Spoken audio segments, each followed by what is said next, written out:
Okay, so we got a lot of good information to talk about tonight. We've got the City of Phoenix here to talk about electric scooters, little bird things, bird and lime, is that right? Yeah, so. And then we got some recap specific to the neighborhood we're going to talk about. I guess I could do this. We got Matt here, who's working on a presentation right now. Talk about Rise Distilling. Sean's going to give us a little recap of the home tour. Mike's going to talk about PC10, and then we're going to, Joey, I think, is going to show up. He's not yet. Talk about Oak Street Mural Fest, which is coming up next weekend, and then I have some stuff to talk about. So, all right, so without any further ado, we're going to get our city partners up here. I've got your deck loaded. Is it Chris? Is that right? Michael. How could you forget that? Okay, so you're going to I love that show. Hello. Hello. Good evening. Good evening. My name is Michael Cano. I'm a traffic engineer with the City of Phoenix. With us is Michael Bulati, my colleague. We're lucky to have our assistant director, Brianna Velez, and also the scooter company representative as well. So the idea is just to give you an idea about our pilot program of our electric scooter program. So we had various meetings with the scooter representatives. We presented initial regulations, stipulations on the electric scooter pilot program, and we also presented to our council subcommittee as well. So now we are reaching out to various neighborhoods and want your input. So the intent is just to give you an overall brief overview of the downtown shared electric scooter pilot program. Okay? So we want to get you the inputs, any fears, concerns, questions. We do have comment cards, so we want to collect all the comment cards or questions. We'll also note the questions as well. And then we're going to summarize them and go back to subcommittee council. Okay? All right, so are you guys all familiar with the electric scooters? Yeah. Yeah? How they work? Yep. Yeah, so basically you use an app and you unlock the electric scooter and then you're able to ride them and then you park them and then the other person is able to use them and so on and so forth, right? So then the companies collect them, they charge them, and they put them back to the original location. So it's a staging location. So we're all familiar with that? Yeah. All right, cool. So the pilot program is going to be in a boundary from Buckeye all the way to McDowell. It's going to go from 7th Avenue to 7th Street. So that the idea is to initially deploy, the companies will initially deploy the shared electric scooters within this boundary. People are able to use them and then ride them wherever they want and then park them, and then the next person is able to use them.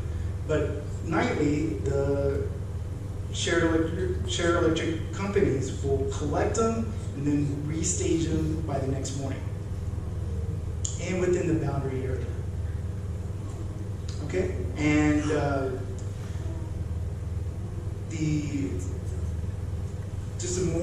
just a basic overview. So one, you have to be 18 years or older to ride them. You have to have a valid driver's license. So one thing is a little bit unique compared to other municipalities is that riding the scooters on the sidewalk will be prohibited. So we'll be on the street. We're going to have a maximum of 15 miles per hour for the scooter, so we're going to regulate that. So we're going to, safety is a big component in our pilot program, so we're going to encourage the companies to encourage their customers or riders to use helmets. And then also this is going to be through a permit process. So it's open to vendors who are willing to comply with all the regulations. So one of the regulations is to submit a safety and education plan. Okay? So just a little more about the staging. So the scooters are going to start at a designated location and then ride them. The riders will use them, their customers will use them, and And then nightly, they'll be staging it. So there's going to be a maximum of 4 scooters per location. And then we want to have some kind of distance in between, so there's going to be 100 feet from each vendor. Okay? So parking is also a big issue that we want to regulate. So we want to make sure that the users are parking in a way that is safe for other pedestrians, definitely for motorists. So we want to make sure that they're clear of any kind of pathway. Definitely we don't want the scooters to block any entrances, public or private. Definitely we don't want to have the scooters parked at like ADA pathways as well. So we want to have that as part of our regulations, as parking requirements. It's really important to us to regulate. So the one thing is that if there is a problematic parking scooter, the vendors will collect that problematic scooter or a scooter that is improperly parked, collect them within a 2-hour period. Okay. So the one thing this is going to be a pilot program. So this is the first proposed pilot program, and then once the program starts, it's going to be either a 6 months or 12-month pilot program, and then we want to have some kind of evaluation. We want to get some kind of metrics, to make a determination if this is going to be a successful program or not. So should we continue on or not, or should we just continue with another pilot program as well? So we want to evaluate this term between 6 months and 12 months, and after the initial 3 months, we want to summarize what we find, how the program is doing, and we want to report back to council on our summary. We want to make sure that we get enough feedback from the residents as well. So how you guys are dealing with this new mode of transportation in Phoenix. So there's some things that we have to do. So first, before we start the pilot program, so we have to finalize our rules and regulations, our permit requirement. We do have to go back to council to formalize this pilot program as well. Like I said, after the first 3 months, we'll have a summary of our evaluations, our findings. And then at the end of the pilot program as well, we're going to provide the council a summary of the entire program and how it went with all the metrics and data that we collect. So this is just, like I said, just a brief overview. We just want to reach out to the public. We're explaining this brief program. We want to explain this overall program to various neighborhood associations, and we want to make sure we have your input. So we open up for some questions. Yeah. Yes, on Oak Street, we're going to have some designated bike lanes. Where will these scooters be able to ride? Not on the sidewalk. Will it be the bike lane or on the road? Yeah, so they can ride on the bike lane. Okay. The city's bounded by 7th Avenue and 7th Street. We're located on the east side of 7th Street. Does the boundary stop at the west side of 7th Street, or is it both sides? So the boundary is where the scooters will be initially deployed. So riders can actually go outside the boundary. It's just that the scooter companies will collect all the scooters and redeploy them by the next one. I'm sorry. Would people be ticketed for driving down the sidewalk? Because I feel like a lot of streets in there would feel safe to be on a scooter. Yeah, so if that's a concern, please provide that in our comment card that you feel like it's riding on the street that may be unsafe. I wouldn't ride on 7. Okay, yeah, no problem. So the thing is that some classifications of say like rider is like a low stress road, and we are anticipating that these are low stress road available for the rider. Okay. So, and I've seen them around, I've seen them in really large cities, like a lot of them, they're all over the place in San Francisco, people seem to be using them for all kinds of things. Is the goal to just create another mode of transportation? Is it more of like a recreation type opportunity that we're trying to create here? Well, as far as the city, we wanted to facilitate this program as fairly and all safely as possible. So it is a demand as well as another mode of transportation. So we want to see where are people riding, where they will ride, how attentive are the companies are to any customer complaints. We want to see how is it who are going to ride them as well. Not so much like person, but is it going to replace pedestrian? Would a pedestrian ride the scooter or a cyclist ride a scooter? Would you ride one compared to driving a car? So these are things that we want to know by data, and we want to determine if this is a long, sustainable mode of transportation for Phoenix. I think just in response to that question, which is a great question, we do see a lot of tourists that are the ones recommend people ride for recreational use, but I think that there is a major impact to the community itself for helping people get around, people that maybe can't afford public transit or don't have cars. So we do see that that's a huge benefit to the community as well as just really offering an additional mode of transportation with micromobility. Okay, we'll go this way. Okay, so I'm a fan of these to start with before I even ask the question, but my concern with them not being allowed on the sidewalk is the safety of the rider and me driving my car down the street at night. Because right now, the ones that I see now, I can barely see when on the sidewalk. So at night, like, is there gonna be flashing lights on them? I mean, is it gonna be a brighter headlamp than the ones that currently exist? That's my concern. Yep, operators want to That answer. is excellent, yeah, because the ones, I mean, like even on grid bikes, no lights, or lights that are basically non-functional, making people visible. And I'm a cyclist, I think about this stuff all the time. Okay. Yeah, so my name's Michael. I work at Bird Rides. So we definitely see that people are going to ride where they feel safest in the community. And so if you do feel that sidewalks are kind of where you would feel safest, we would encourage you to include that. And the city has been very open in that initial pilot period to learn, and that's why I think they're going with the pilot first, so they can make those sort of changes as we go along. I think all the companies are pretty standard in the lights that we have on the front and the back of the vehicle, to see the bright headlight at the front and then the red lights at the back.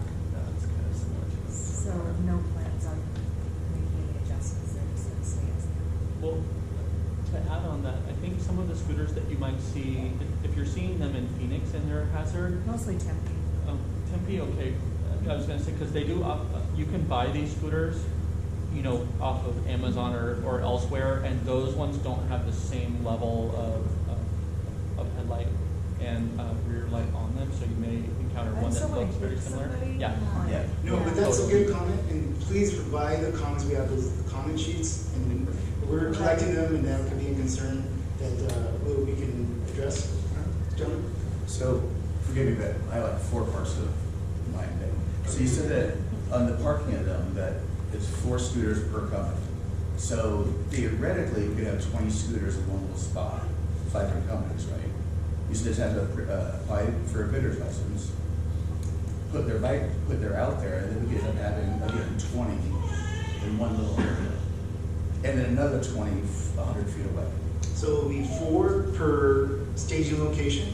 It said per company, per location per company. Yeah. So again, we're gonna have 20 then if we have 5 companies, Okay. right? Then they still have to be 100 feet apart. The stations have to be 100 feet apart So each company. would per have- brand. Yeah. So in a park like Coronado, you could have 4 brands stationed 100 feet apart. Right. So So that goes to his that's not what question. Brian said. So, okay, then, you made a comment if it's a broken down scooter or parked illegal, they have 2 hours. What happens if they don't come get it? Since he snatches them, they have to pay a fine. Yeah, we're gonna have a relocation fine as well, so a relocation fee on it. Okay, so how are we gonna make that revenue neutral or revenue to the city if we're having to pick up after private companies? So the fees that we are proposing is just to recover the city's costs, so it will be neutral.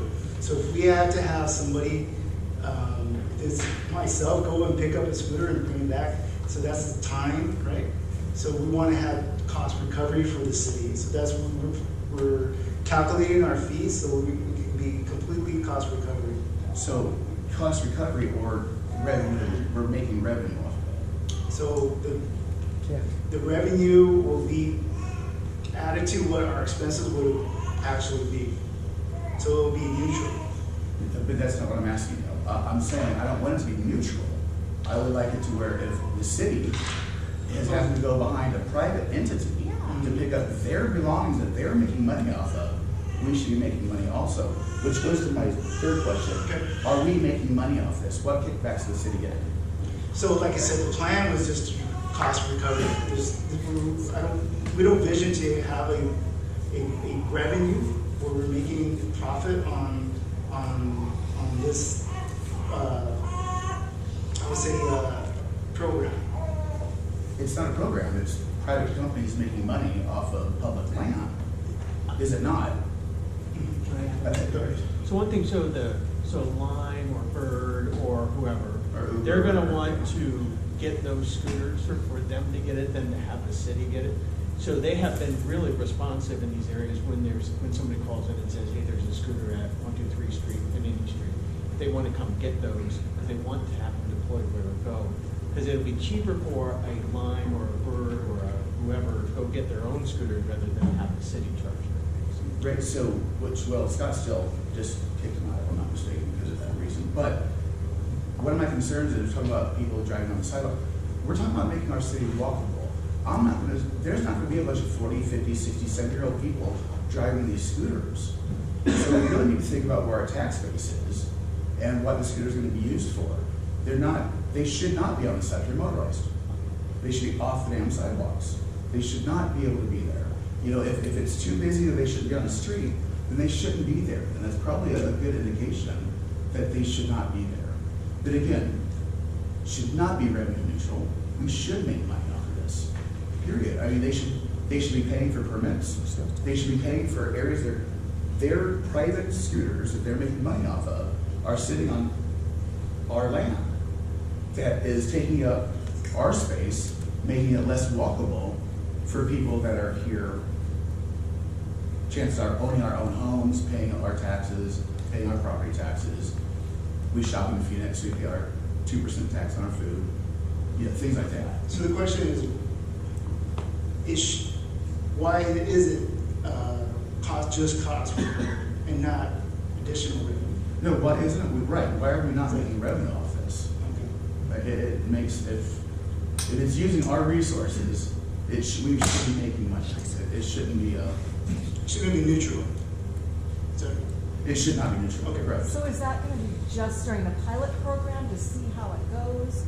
And then we discuss, okay, it went good or bad or whatever, then we discuss costs after, or is this cost gonna be this cost? So we wanted to estimate the fees, the permit fees, surcharge fees, as close to a permanent program. However, we were starting with the zero database as well. So we don't know, what are the demands? What are the actual surcharges revenue are going to be? We don't know exactly how the demand's going to be in the summer. We don't know, where the trends are later on, and while the pilot program is continuing. We have other cities that have done this, so it's not like it's a complete mystery on what's going. Do you guys work for the city, or you guys? No. So these are I felt, okay. Yes, so these are the representatives. So I work for the city. Okay.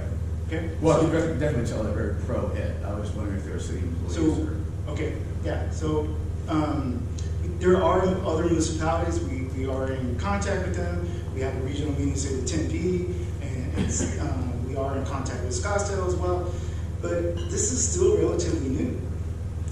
But we do have some history on it, though. I mean, you're kind of speaking like it's some new mystery that we're walking into, and we're not. We've got about a proven track record of what they do are great for them. I think around downtown, wonderful. Around the schools, wonderful.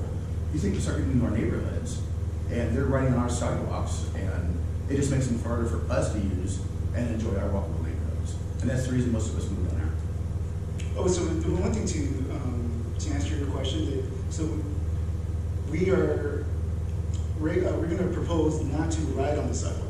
This is what. Right. That we were talking about here. Oh, make sure you put that in your comments about okay to ride on the sidewalk. I'm just saying that just seemed like my last night suggestion to ride on the sidewalks in a motorized vehicle. So I'm pretty sure it's against Arizona revised statutes and motor vehicle laws, but whatever. I think that I ride my bicycle like to get most places, and mostly I ride in the streets or in big streets with bike lanes and on small stretches of sidewalks where I just don't have a choice because I can't bike on the sevens and streets like that. So are you talking about sidewalks where there's really no safe option? That's where scooters would go, or?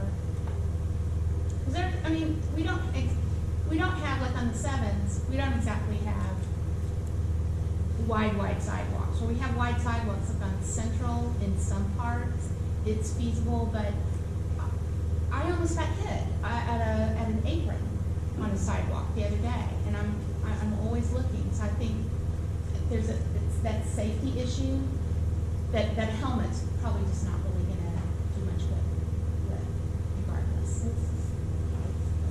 Okay. Yeah, but I'm thinking there's gonna be a lot more plus bikes, plus the situation. I thought though people- what he was saying initially was in the pilot program, they had to ride the street, not on the sidewalk. Yeah, Correct. but then, like, and I'm sorry, I don't know this term. Eddie, I'm sorry, Eddie. But then there is the concern, I mean, I'm hearing two things like Eddie, like sidewalks and not sidewalks. No, okay. Sidewalks are going to be prohibited to ride on. All the time. Yeah. Oh, so you can't. So I guess one of the questions was, well, we would rather have the choice between riding on the sidewalk. But if that's the concern of the neighborhood or a question of the neighborhood, then please provide that comment. So we want to gather all the concerns and questions that you guys have. So that's the intent that we're here to present this pilot program. I'll definitely fill out a comment card, but I have two comments. One is that, in my opinion, these scooters and bikes that are deposited places represent blight. They look bad, they're strewn about. I have not seen any kind of responsible system for parking them from the users. Maybe the companies are falling behind them within this 2-hour time limit, but to me they represent blight, plain and simple. And I'm all for alternate transportation. I don't like the fact that they're just kind of set off to the side of the sidewalk on private property. I think that's part of what Eddie's point was.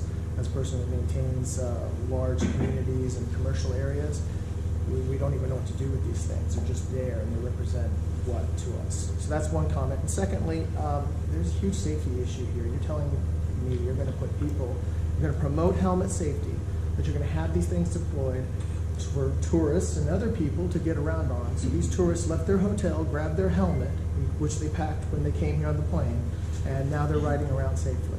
There's been a marked uptick reported in Southern California of wrists and other injuries related to these scooters.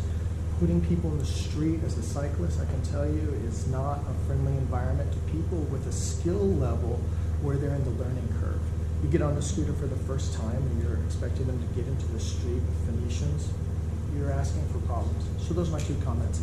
There's a clear safety issue here that I don't think is being adequately addressed by the city of Phoenix, possibly the owners. I don't know what their responsibility is because they don't set these regulations, the city does. And secondarily, I think there's a blight issue.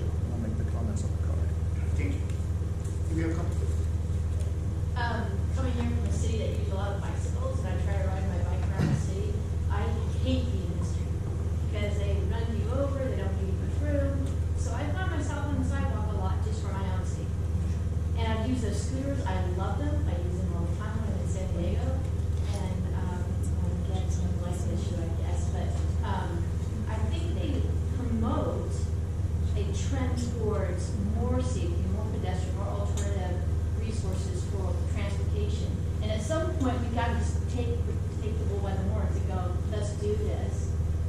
out how to get around the city with some of the issues, because over time, we can get to the point where our streets are safe to actually ride in instead of being forced on the sidewalk. And I think there's probably like a potential safety issue on sidewalks and streets, or sidewalks versus streets, whichever way you go. But I do think, once we get to the summer, like there's not much effort that goes into like pressing a button on a scooter. So it is kind of nice for tourists. Like when I was in, like you said, mentioned San Diego, like tons of people used it. But it makes me even more worried when, I'm not saying that they should be maybe just in sidewalks or whatever, but if they're confined to streets, like maybe that's the best place because they're motorized. But also, like I think like random tourists in the streets, that might be kind of, I don't know, a little crazy. So I just wanted to add some comment about San Diego is that I've seen them around Scottsdale quite a bit. I think they're a great program. I haven't touched one yet, but what I've seen there is that although some are left on private property, I've also seen, and I do this also, where neighbors who live there, who work there, who have nothing to do with these bikes, will rearrange them in a polite and neighborhoodly way, which I think is kind of beautiful to see that it encourages that. Yeah. So I mean, I also like to advocate that it's also up to us that if I think it's great, I think we should have this, and even I never touch one, and I see one that's not parked correctly or looks bad on someone else's lawn, I have no problem speaking up and like, nicer way. I've seen other people do that. It makes it more neighborhood. Okay, thank you. You know, the idea of these things are to help cut down on emissions. But then you've got people running around, at night, putting them in different places. And during the day, if they're misplaced, so what is the real saving on the village? On the environment. Do you have the number to call, like the companies and whatnot? Sorry. You're saying if they're not being moved in a timely manner, there's a number So that's going to be part of our program. We're going to have a website. We're going to have the customer service. We're going to have protocols for city personnel to address the pilot program's concerns. Regarding the blight, here's my opinion. There were a lot of like, I think it was OFO type bikes, the yellow ones that were just kind of like laying everywhere. You would see questionable homeless people riding them. I saw somebody coming out of the weeds off of Tempe, out of the, coming up with this bike. What I do appreciate and have always appreciated were the grid bikes, because they go to a designated station and it's neat and it's clean. You know where they go. They're not just laying. They're not laying on the ground. There's a rack that they can kind of be parked. So it goes to dock to dock. And so my question is regarding regarding taxes. What do grid bikes pay? Because they're also on the street. Grid bikes are owned by the city of Phoenix. So what is the big difference?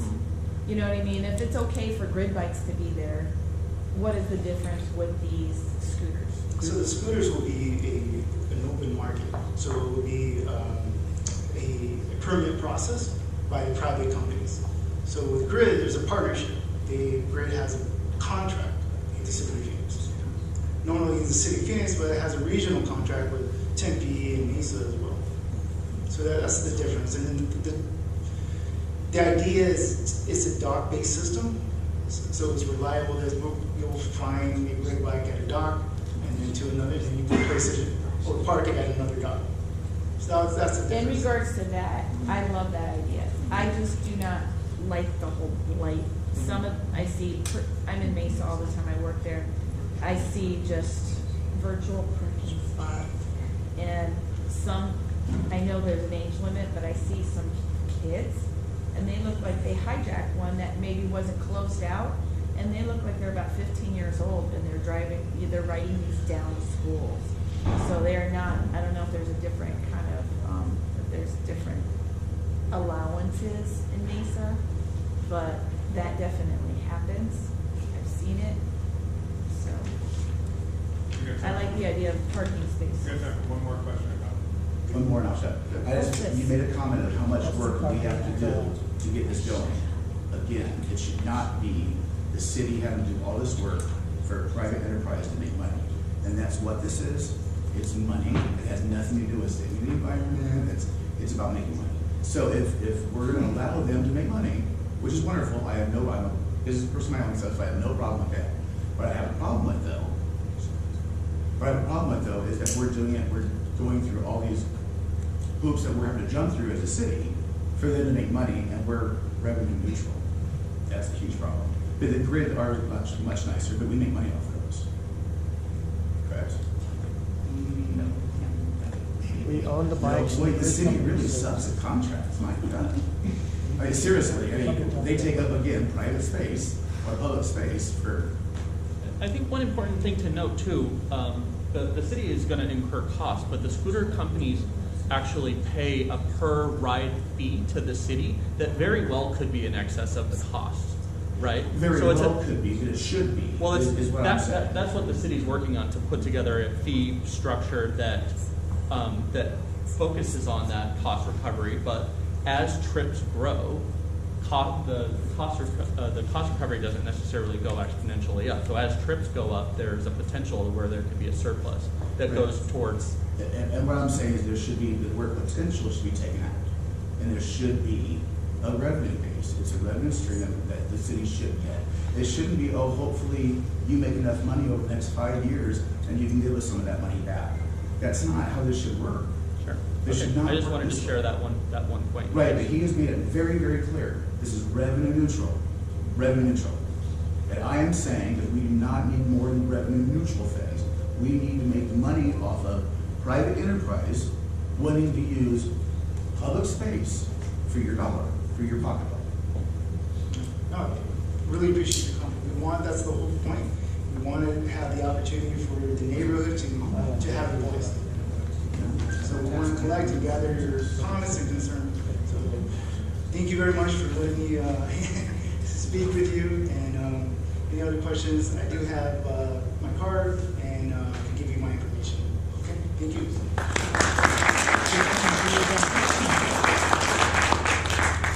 All right. Thank you very much. Oh, this was the cream on the icing on the cake. Good executive work for you. Fair with the fans. It's probably challenging at this point. There's only one slide, so. Well, then I'll make it fast.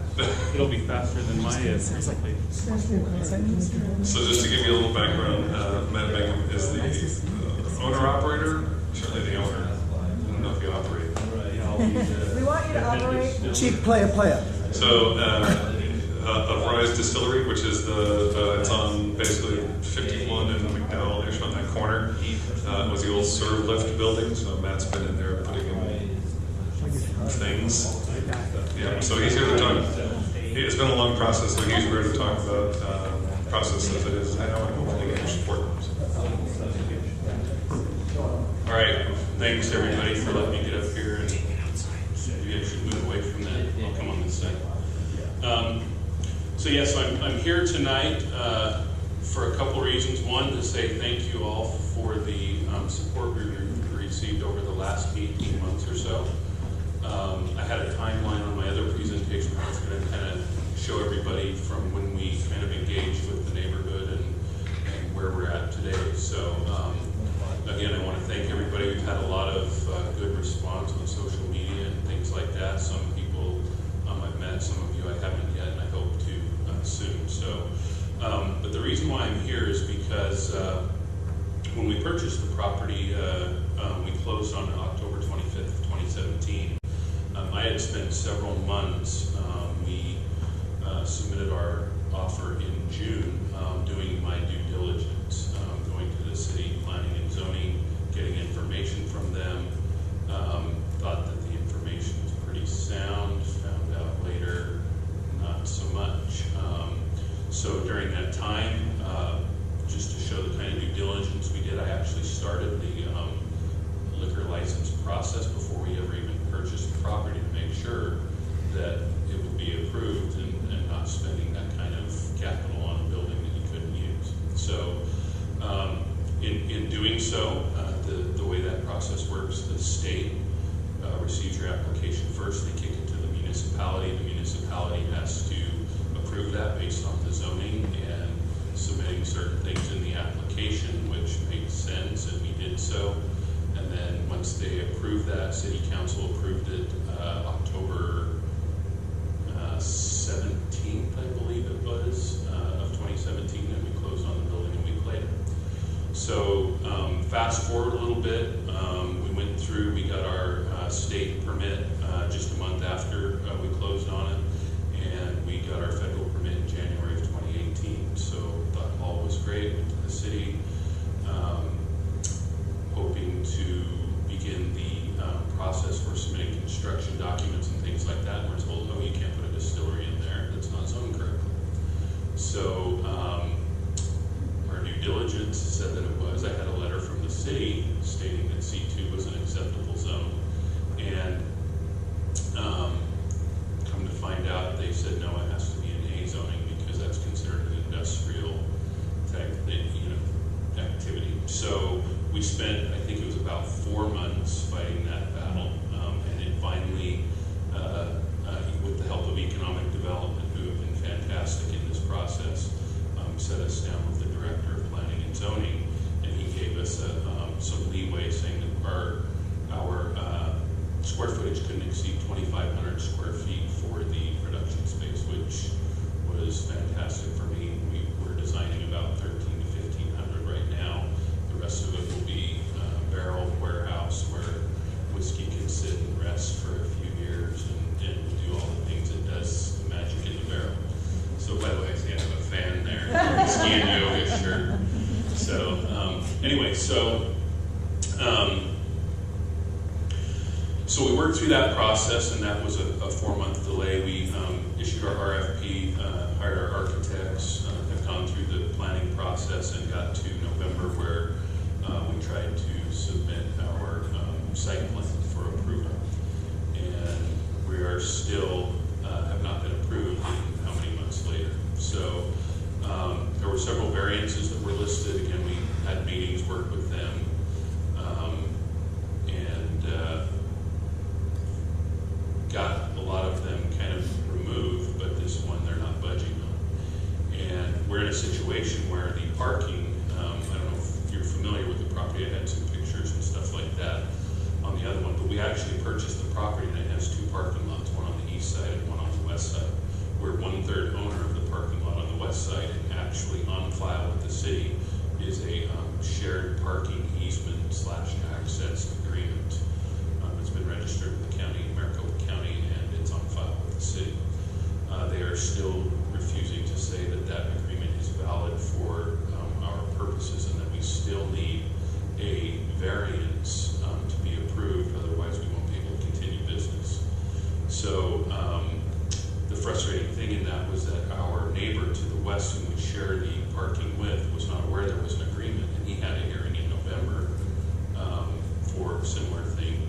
And the hearing officer during that hearing had stated that the variance wasn't even necessary. When I brought that, because it was part of my closing documents, and presented it, they said that the variance wasn't even necessary in this case because of the situation where McDowell was widened, the freeway was created, the off-ramp coming off there that takes extra space. There was a lot of land that was claimed from the front of the buildings along there where there used to be parking. And because we're backed up against residential, we have really nowhere to expand. So he said that was the purpose of this agreement, was to provide shared parking between owners so that they can manage parking and things like that. So where we're at today, we have a hearing. We have a hearing next week. It's Thursday morning, the 14th. Michael kindly put this together for me so you have some information there. But what I'm asking for, and I have received an amazing response from the Coronado community. I know the Green Gables folks over there have also chimed in, but I'm asking for your help in writing letters of support for our business. So we are a true grassroots type business. I did my MBA at ASU. This kind of came about during that process. My business plan was created. And we're private owners. We're not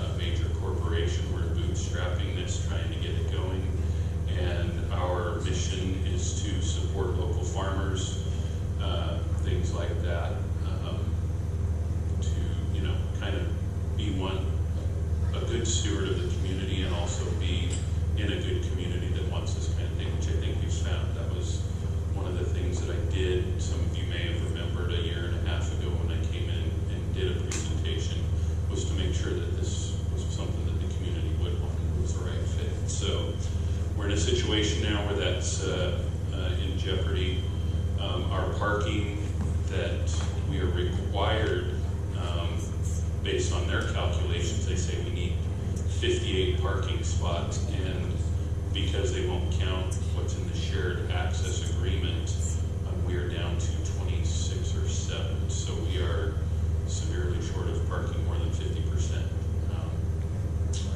I've been working with my architect the last week to try and kind of re-engineer our floor plans. We're eliminating some seating areas for the purposes of getting through the city. Doesn't mean that some seats may not appear there in the future after everything's said and done, but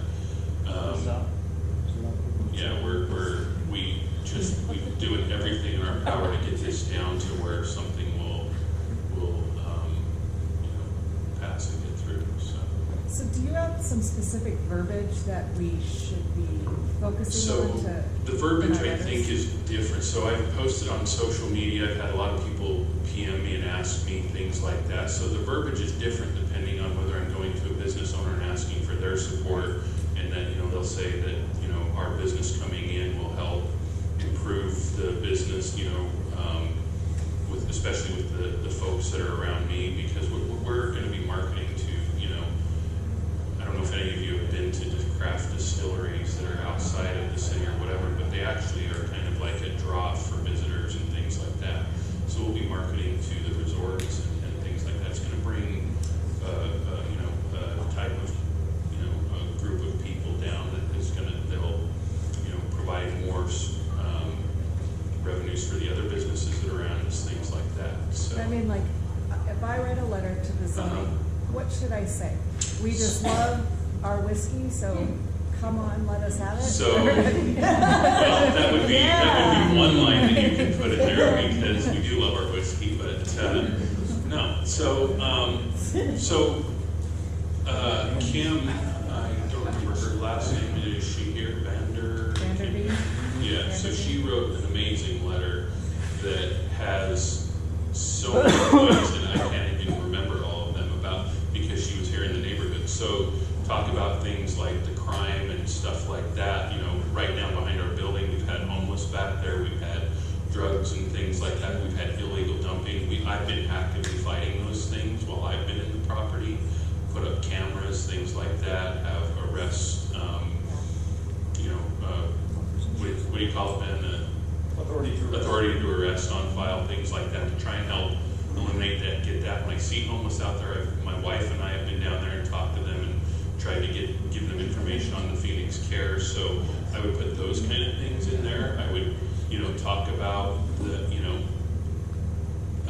people that are right adjacent to my building. So Brian Gonzalez, and then I can't remember, there's somebody that's 4 doors away from it.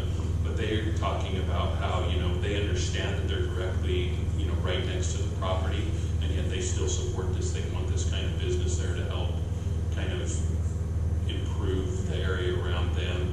They're also talking about 20th Street. We tried to put out 20th Street is against the freeway, and there's plenty of room for either parallel or even angled parking along there, because it's only one way going out on McDowell.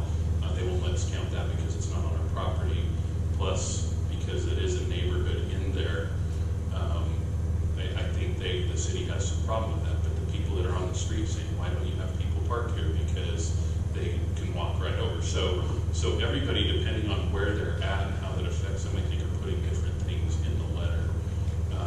We'll have a restaurant as ride well. a bicycle, or you take Lyft. You don't need to drive your car. Why do we need that many? We are going to try to put bicycle racks there to see if they will allow that to offset some of the parking.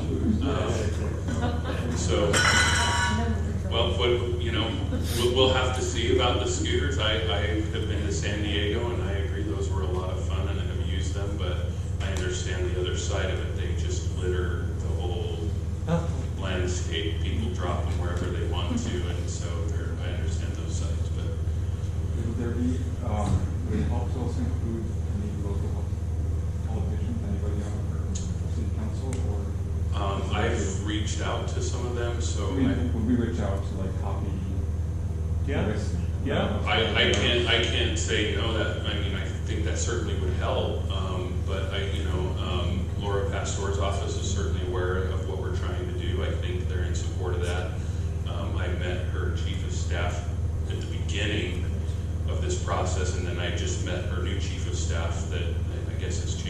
recently. What's that? The new one? Yeah, I'm trying to think of Miguel? Miguel, Yeah, I yeah. can't remember last one. Yeah, so we've reached out there. We've been in touch again with economic development. Like I said, that group, they've been amazing in helping us, and they're the ones that suggest I reach back out to the community again in whatever way I can to get people to either show up for the hearing or to write letters or do whatever. So I know this isn't ideal, but if like the city of Phoenix wouldn't like approve like any of this, would could a potential like valet, like a complimentary valet thing? So like that's what our architect has kind of proposed, and I think he said something about they will accept that as long as the overflow parking for that valet is within 200 feet, and we're not. So the city lots that are off of the back alley off of McDowell on both the north and the south side are more than like 1/8 of a mile, 1/4 of a mile away. So that was proposed too. So and you know, we could valet on 20th Street. They said, no. So no, because they're saying because the other building that is next to us and essentially what planning and zoning told me was by my neighbor going and getting the variance in November, that screwed us. So pardon my language, but that was his words actually. So yeah. So this is where we're kind of at. We're trying to do something where we stagger the hours. So we're going to be, a bar in there, a restaurant, a retail front tasting room, and then all of the manufacturing operations. And so those will be staggered differently throughout the day. So our neighbor immediately next to us is an auto shop. He closes around 5 o'clock. So perfect. They need some parking during the day. We only need a little bit for maybe the retail sales.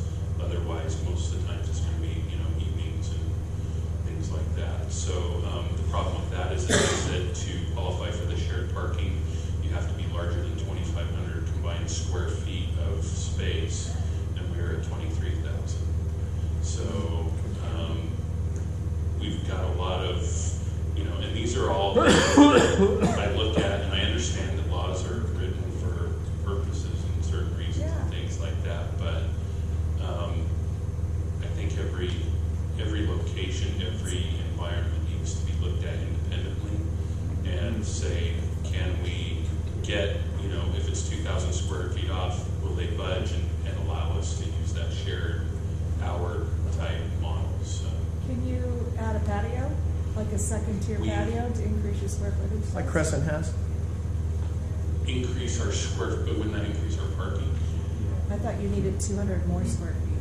Oh, I see what you're saying. So there's we're adding a patio, we are doing that, but for sake of getting the construction documents, the site plan through, we have to eliminate that from the site plan, and then we have to put the patio in and apply for the permit during the construction review portion.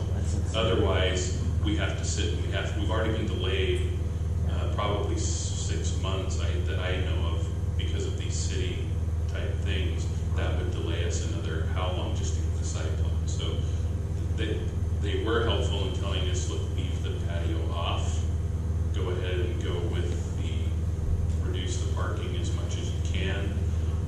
But like I said, we're in a situation where we have less than 50% of what they're telling us that is required. And it's odd because if you look at a lot of the other storefronts on McDowell, right, we probably have more parking than most of the other storefronts on McDowell. So, people, so back to your question again about what you can say, I think Kim did a great job of appealing to the, wanting to be an urban walkable corridor and how, people tend to use Uber more and things like that because of the commute. If I get a lot of people from the neighborhood saying that they would support this and they want to have someplace they can walk to and walk home without having, drinks and then having to drive and things like that, those are all things I think that will help support our cause. So, It is kind of odd how they're trying to encourage more driving right. there. For a place like options, right? There are so many things about this that are, kind of an oxymoron. It's crazy. So.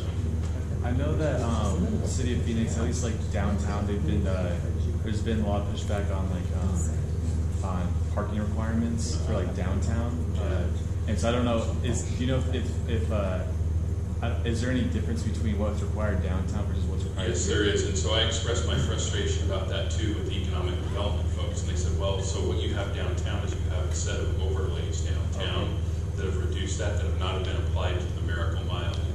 Now they said, I told her, I said, well, that would be great. We actually need that. They've known for 30 years that this is a problem. When they widened McDowell, and they took that land and they took the parking away from the fronts of the buildings. Why has the city waited 30 years to take care of this? And she said, well, it's basically going to take a huge concerted action from the community to get that changed and get overlays put in place for the Miracle Mile. So I'm not saying it won't happen, but that's a long wait, and that's not, we've already waited quite a while. We've been in the building almost 18 months, and we still can't open our doors, so. All right, so the moral story is write letters in, send them in. If you would, yes, I greatly appreciate it, and again, I just want to say thank you to everybody. This is an amazing community. I've worked at Phoenix Children's Hospital for 12 years, and have gone to the different businesses and stuff around here, but just this has really opened my eyes to what an amazing group of people it is here. So I really appreciate all the support. So. Other than letters, this March 14th meeting, do they permit you to speak, people to come and speak? Mm-hmm. Yeah, people can show up, and when you show up there, if you do want to get up and speak at the podium, you have to fill out a card. And then if you don't fill out that card, you will not be allowed to get up and say whatever you want to say. So for anybody that would like to do that. Will this be in the city council chambers or in the city hall? It's actually on this, was it the council chambers this time? Okay, the last time I went to the one, it wasn't in council chambers, but I guess this one is. The instructions are in the, I did another posting in the Coronado message board, and I also put my email address. If you do email them, CC me, and I'll print them out. Sometimes not all the hearing officers read the emails and be like, well, I want to see that.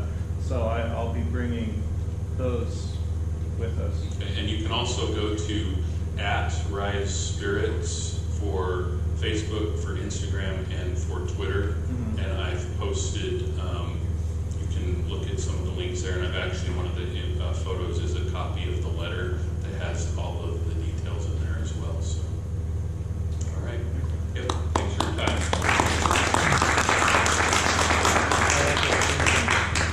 All right, we're getting Mike up here because he's got a split. Hey. Running a little long. So. Thanks, Mike. A lot of great stuff happening in the neighborhood. Rise Distillery, obviously.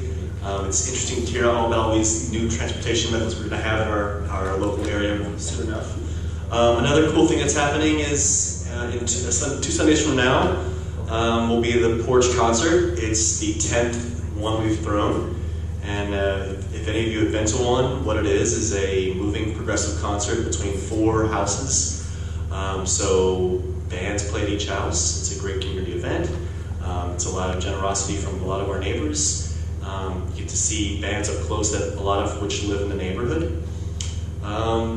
Yeah, that's basically it. There's a first stop potluck. So if you want to meet your neighbors, it's a great way to engage with the rest of the community. And also what's really exciting about it is, I think what's really meaningful to me is that so many of these bands come out of our neighborhood. There's a really great support between the neighbors and the musicians themselves. As being one of the few neighborhoods that have so many musicians, it's a real point of pride for our neighborhood. We have a musicians union here, as you know, some famous former residents that grew up in this neighborhood. And we have one of our Porch Concert hosts over there, Carl, who will be on display first house. Yes, I'll just be quiet now. So anyway, you'll hear about this on the message board. Dates will be released. You'll see some flyers about the neighborhood next week. And you'll hear from Shawnee, who will release the order of houses the day of. And that's all I've got. Any questions from anybody? Sounds good. Thanks, Mike. And if you're a member of the CNA, you'll get an email telling you where the very first house is before anyone else does. Right. That's all I want. By 9 a.m. By or 10. All right, so let's see if I can hold on a second. Sorry, we're running low on that. Okay, so we can go back a little bit. All right, Sean's going to give us a recap quick on order. Hi, everybody. So I'm going to also bring up my co-chair for the event, James Hogue. Yay, James. James was super great partner to work with this year. We balanced each other really well and expanded the home tour pretty significantly by adding quite a lot of extra things this year. We had an amazing PR team, Kat Prophet and Taylor Dallywater and a few others. They really went out of their way to blow up the information sharing and doing some really cool videos that Donna Reiner was featured in. We did over 1,700 tickets sold, which is a 27% increase from last year. So absolutely amazing. Yay! As you may or may not know, the money that we raise at the home tour goes directly to the Coronado Neighborhood Association. So it makes us able to have these meetings and have this space to have our little free libraries, to help the community garden and the community center, Block Watch, and several other things, helping Caring Coalition, we hope, and those kinds of things. So we're really excited. We did $36,000 in revenue, so that's a 34% increase from last year. And then James went hardcore this year and got a ton of sponsors. Incredible. So $12,000.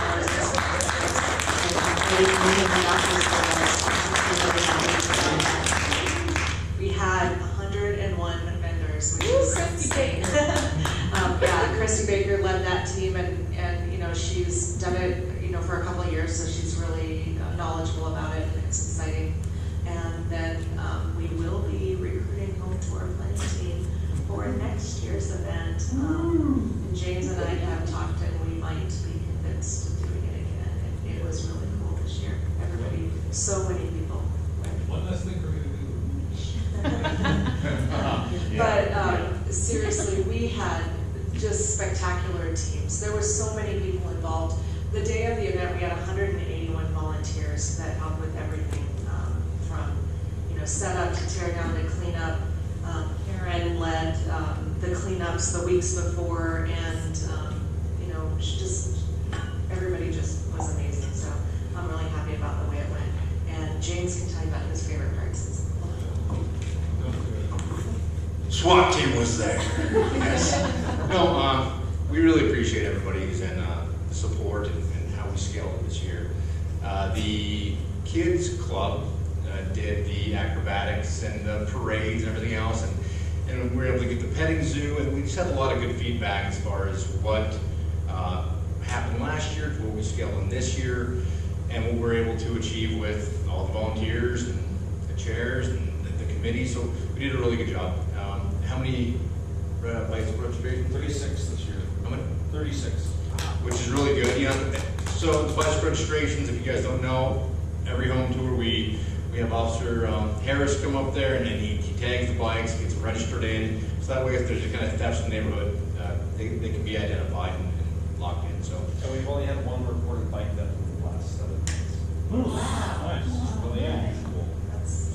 Yeah, I shouldn't have said that. Are they stealing scooters now instead? No, too soon. I'm sorry. No, that's stealing golf cart batteries. Golf cart batteries. Yeah. So, no, ladies and gentlemen, it was an absolute pleasure. Shawnee, thank you for everything you did. It turned out really well this year. So, good job, everybody. All right.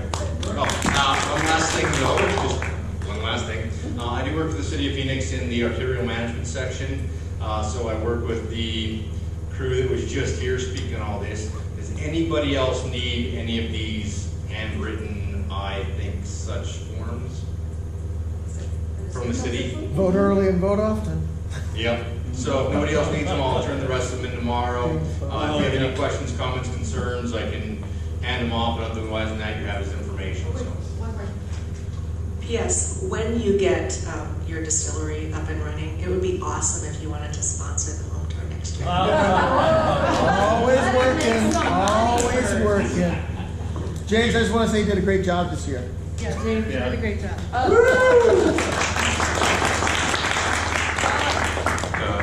So this is my 5th home tour, I think, that I'm involved with, and by far the smoothest running home tour I've ever been a part of. So thank you both very much.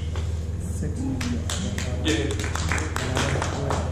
Okay, Joey is not here, is he? No, Joey's not here. Okay, so I'm Joey. So the Saturday Core Porch Concert. So March 16th, we're going to do Oak Street Mural Part 2. This is a little bit more sanctioned, I guess. So we're actually getting street closures and bathrooms and all that stuff. So it's a little bit more official, I suppose. But the roots are still there. We've got 9 great local muralists coming in to do murals. We're going to go down, as I understand it, we're going to go down the finger alleys, for lack of a better term, off of Oak. So basically, wherever there's a blank wall, there will be a mural. We'll have, I think there's a food truck showing up. There's definitely bands, some minor kids things. I think he's just going to do another kids mural or something like that. So it's a great way to meet your neighbors. Last year, it was voted the best local small art festival in Phoenix for some reason. It was amazing, but I just didn't know it. So anyway, if you want to come out, it's a free event. It goes from 12 to 8. As I said, it's a pretty wonderful event. So there you go. Any questions about? Yes. I'm guessing Oak Street will be closed off. So. Oak Street front. Sorry, I should have been specific. Between 14th and 15th, Oak Street will be closed. Yes. Where it looks like 12 to basically 10 to 10, basically, for setup and takedown. Unless you have a ingress egress, we'll have to work through that from the alley. Yeah, there's 3 of us that have like our garages there. Yeah. So no moving from 10 to 10. No access to Oak Street from 10 to 10 on that day, on that Saturday. So much like the home tour is. Any other questions? Oak Street. Okay. No. Yes. Yay. 9. Okay, so this is where I start shilling away with the board. So typically after every home tour, I start campaigning for the board. The next board is going to be elected in May. It's open to all residents. All residents who are members of the neighborhood association as of April 4th, because it has a 28-day lead time for the election. So if you're not a member and you want to be served, you want to serve on the board, you might want to join the association. We have 9 positions, 4 named: president, vice president, secretary, treasurer, and then 5 directors at large. So the only qualification necessary is that you love Coronado, but the president has to be a previously serving board member for at least a year, but other than that, it's wide open. So if you're interested in doing something with the neighborhood association, come talk to one of the existing board members, talk to me, talk to anybody. It's a great way to get involved and sort of chart the course. I think the board this year is very different than the previous board, not better or worse, just different. And I think we've done some pretty amazing things this year. And as I told them tonight, we've got a lot of momentum behind us, and I want to keep that going. But a lot of that is due to the new ideas that come in every year. So I'd encourage you to investigate. If you want to know more, I can tell you more. There's not a lot required. You can see some of them up there, some pretty minimal requirements, but just passion really is the big one. So, any questions about this? All right, you've got a couple of days or a couple of weeks to figure it out. So. All right, that's all I got. Any questions for me about anything? Sorry, we ran long tonight. Ben, do you have any last minute, 2-second kind of thing? 2 seconds. Okay, one about the scooter program. Some things about scooters on sidewalks.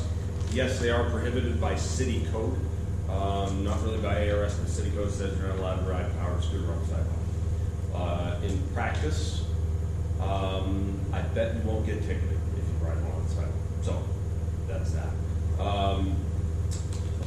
Because nobody's going to ride down some street. Nobody's going to ride on a street. That's insane. They'll just die. So, and then the church, we're still monitoring that. We're still working with that because it is under criminal abatement as of a few weeks ago. Now, it was 4 weeks ago now. 7th Street, Oak. Where all the drug deals happen. Yeah, I have to Maybe drive not all 15 of them. minutes now. But, so, after that large arrest that we did on the 29th and 30th of January, if you're not familiar, if you didn't see it in the news or reported anywhere, we arrested 20 people out of that church, out of the 40 that were living there. The Bible Baptist Church. So we also had a number of drug buys from that location. 8 drug buys from, I believe, 5 different people. So all of those subjects were arrested. And then the probation, the Maricopa County Probation Department arrested an additional 15 people for probation violations. So 35 out of the 40? 20 total, 20 out of 40. We're working with the property owner